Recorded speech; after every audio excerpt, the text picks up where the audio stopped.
मेरी समधन को भी नशा हो गया था। वह डांस करती हुई बोली, समधी जी, आपकी पत्नी को गुजरे हुए काफी वक्त हो गया है, तो क्या तुमने अभी किसी के साथ रात बिताई है?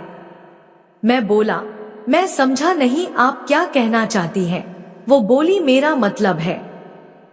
दोस्तों, कहानी में आगे बढ़ने से पहले ऐसे ही और भी इंटरेस्टिंग कहानियां सुनने के लिए वीडियो को एक लाइक करें और हमारे चैनल को जरूर सब्सक्राइब करें। हेलो दोस्तों, आज की इस कहानी में मैं एक लड़के का रोल निभा रही हूँ। मेरा नाम कार्तिक है। मेरी उम्र अभी 54 साल है।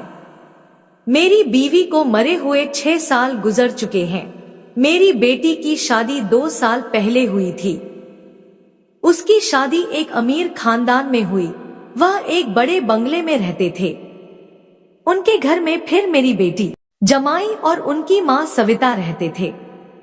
मेरी बेटी की सास की उम्र लगभग 45 साल थी। वह एक विधवा औरत थी और उसके पति को मरे हुए भी 10 साल गुजर चुके थे। एक बार मेरे जमाई को कंपनी के काम से अमेरिका जाना पड़ा। कंपनी की तरफ से मेरी बेटी को भी जाने की इजाजत मिली, तो मेरी बेटी का फोन आया था। वो बोली, पापा, मुझे अमेरिका जाने का मौका मिल रहा है। मैं बोला, यह तो बड़ी खुशी की बात है।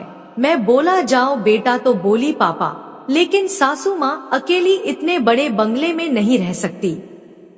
सब नौकर भी रात को चले जाते हैं।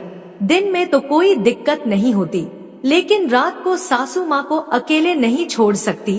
क्या आप कुछ दिन रात को सोने के लिए आएंगे? मैंने अपनी बेटी से साफ मना किया, क्योंकि मेरी अपनी जिंदगी थी। मुझे रोज रात को अकेलापन होने के कारण दारू पीने की आदत जो थी, और मेरी बेटी की सांस बहुत ज्यादा चुलबुली और छिछोरी थी। उसका और मेरा मिजाज बिल्कुल अलग था, इसलिए मैंने अपनी बेटी से मना कर दिया था। लेकिन फिर थोड़ी देर बाद मुझे ख्याल आया कि मैं भी कितना स्वार्थी हूँ। बेटी की खुशी के लिए थोड़े दिन दारू नहीं पी तो क्या होगा। मैंने फोन करके अपनी बेटी को बोल दिया, बेटी, तुम जाओ, खूब घूम एंजॉय करो और अपनी सास की चिंता बिल्कुल मत करना। मैं तुम्हारे घर में सोने के लिए जाऊंगा। शाम को मैं करीब 10 बजे उनके घर पहुंच गया था। मेरी समधन जी घर पर बैठी थी। मेरी समधन जी ने पूछा, चाय लोगे या कॉफी? मैं बोला, नहीं, रहने दीजिए, क्योंकि रात को मैं फिर दारू या विस्की पीता हूँ। मैंने उन्हें चाय कॉफी के लिए मना कर दिया था। वह बोली, कोई बात नहीं, मैं विस्की लाती हूँ, लड़के की अलमारी में होगी। उसे अलग अलग ब्रांड की विस्की जमा करने का बहुत शौक है। मैं बोला, आप रहने दो। वह बोली, यह तो बड़ी मुश्किल की बात है, आप हमारी समधी है, ऐसे कैसे चलेगा? आओ चलो, अगर आप किसी को ना बताएं तो मैं आपका साथ दे दूंगी। मैं चौंक गया और बोला कि आप साथ देंगी? क्या आप भी पीती हैं? वह बोली, नहीं, मैं नहीं पीती हूँ, लेकिन जब मेरे पति कभी कभार बाहर जाते थे तब थोड़ी पी लेती थी, लेकिन किसी को पता नहीं है ये बात, आप भी मत बताना। फिर समधन जी 2 ग्लास ले आई और हमने विस्की पीनी चालू कर दी। टीवी पर बढ़िया गाना आ रहा था। वह बोली, थोड़ा डांस कर ले हम दोनों। तो मैंने कहा, मुझे डांस नहीं आता। वह बोली, क्या समधी जी, आप ही बहुत ज्यादा नखरे कर रहे हैं, चलो शर्माना छोड़ो और मेरे साथ डांस करो। मैं अपने मन में सोचने लगा था, यही वजह थी जो मैं यहाँ आना नहीं चाहता था, लेकिन अपनी बेटी की वजह से मैं अब बुरी तरह फंस चुका था। मुझे मजबूरन डांस करने के लिए उसके साथ खड़ा होना पड़ा और छोटे मोटे स्टेप्स की एक्टिंग करने लगा। मुझे उस समय विस्की के नशे में डांस करना बहुत अजीब लग रहा था। मेरी समधन को भी नशा हो गया था। वह डांस करती हुई बोली, समधी जी, आपके पत्नी को गुजरे हुए काफी वक्त हो गया है, तो क्या तुमने अभी किसी के साथ रात बिताई है? मैं बोला, मैं समझा नहीं, आप क्या कहना चाहती हैं? वो बोली, मेरा मतलब है, इतने साल हो गए आपको अकेले रहते हुए, क्या आपकी कोई दोस्त है? जो आपकी पत्नी की कमी पूरी कर सके। मैंने कहा, मैंने इस बारे में कभी सोचा नहीं। कमी तो कई बार लगती है, लेकिन भगवान की इच्छा के आगे हम क्या कर सकते हैं। वह बोली, यह बताओ कि मेरा और आपका रिश्ता क्या है।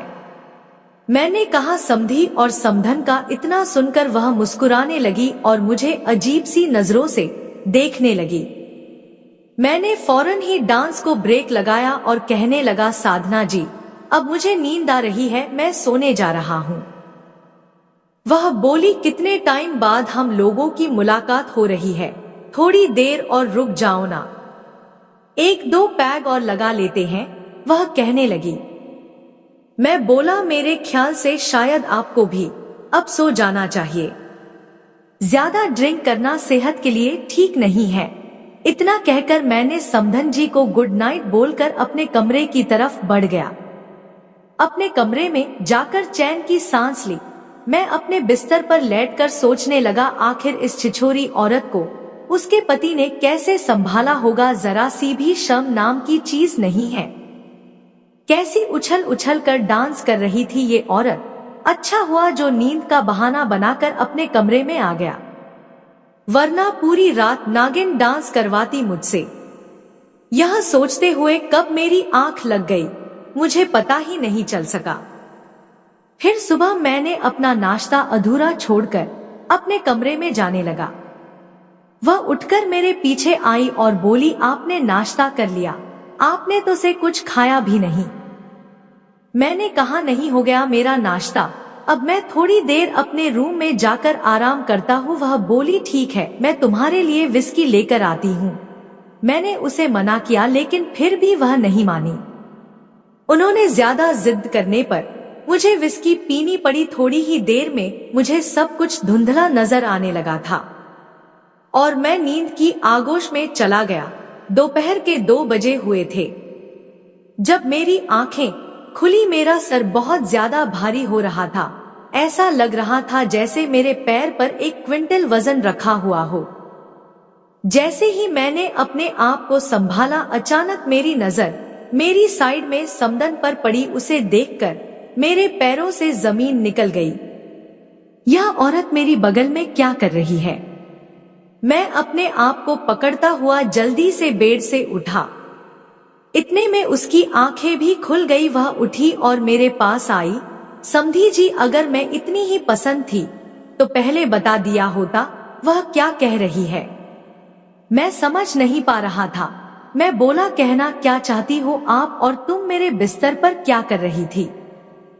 वह हाफने नहीं लगी और बोली, आप तो नशे में थे, आपको क्या पता, आपने तो मुझे रूम से जाने ही नहीं दिया था। मैं बोला, बस करो, ऐसा नहीं हो सकता है, मैं ऐसा इंसान नहीं हूँ। इतना कहकर मैं रूम से निकलकर भागा और गार्डन में गया। गार्डन में जाकर मैं बार बार अपने दिमाग पर जोर डाल रहा था। आखिर मुझे कुछ क्यों नहीं आ रहा था? क्या वह औरत सच बोल रही है? नहीं नहीं, मैं ऐसा नहीं हूँ, मैं ऐसा नहीं कर सकता हूँ। शायद यह उसकी कोई चाल है। मुझे खुद पर पूरा भरोसा है, लेकिन उस छिछोरी औरत पर बिल्कुल भी भरोसा नहीं था। तो दोस्तों, ऐसे ही और भी इंटरेस्टिंग कहानियां सुनने के लिए हमारे चैनल को अभी सब्सक्राइब करो और हाँ, वीडियो को लाइक करना मत भूलना। धन्यवाद।